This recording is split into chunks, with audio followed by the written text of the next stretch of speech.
महाराष्ट्र। राधे राधे जी। महाराज जी, भगवत प्राप्ति के लिए ज्ञान का होना आवश्यक है क्या? भगवत प्राप्ति में ज्ञान से हमें हाँ, क्या क्या भगवत सहयोग? प्राप्ति के मार्ग में चलने से तीनों अपने आप हो जाते हैं।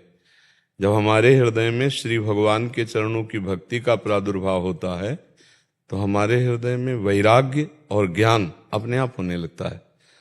ज्ञान, वैराग्य, भक्ति तीनों मिश्रण चलते हैं और जब फिर आगे बढ़ते हैं तो उनका अलग अलग मार्ग हो जाता है। जो भावुक हृदय होते हैं वो भावमय भक्ति, प्रेम लक्षणा भक्ति की तरफ चल जाते हैं, और जो बुद्धि प्रधान होते हैं वो ज्ञान मार्ग की तरफ चले जाते हैं, कुछ योग मार्ग की तरफ चले। पर प्रारंभिक सबकी भक्ति ज्ञान वैराग्य से ही चलती है। अगर ज्ञान नहीं होगा सत असत का तो फिर वैराग्य किसका होगा? और जब वैराग्य नहीं होगा तो राग में फंसा हुआ संसार की भक्ति करेगा, भोगों की भक्ति करेगा, शरीर, व्यक्ति, वस्तु, स्थान, इसी का चिंतन होगा। समझ पा रहे? ज्ञान तो अत्यंत आवश्यक है। कोई भक्त अज्ञानी होता है क्या? किसी भी भक्त का आप नाम बताइए कि वो भक्त थे और अज्ञानी थे। आप बताइए किसी भक्त का नाम। सब भक्त आपको ज्ञान संपन्न मिलेंगे, पर ज्ञान का जो मार्ग है उसमें अहम ब्रह्मास्मि का चिंतन होता है।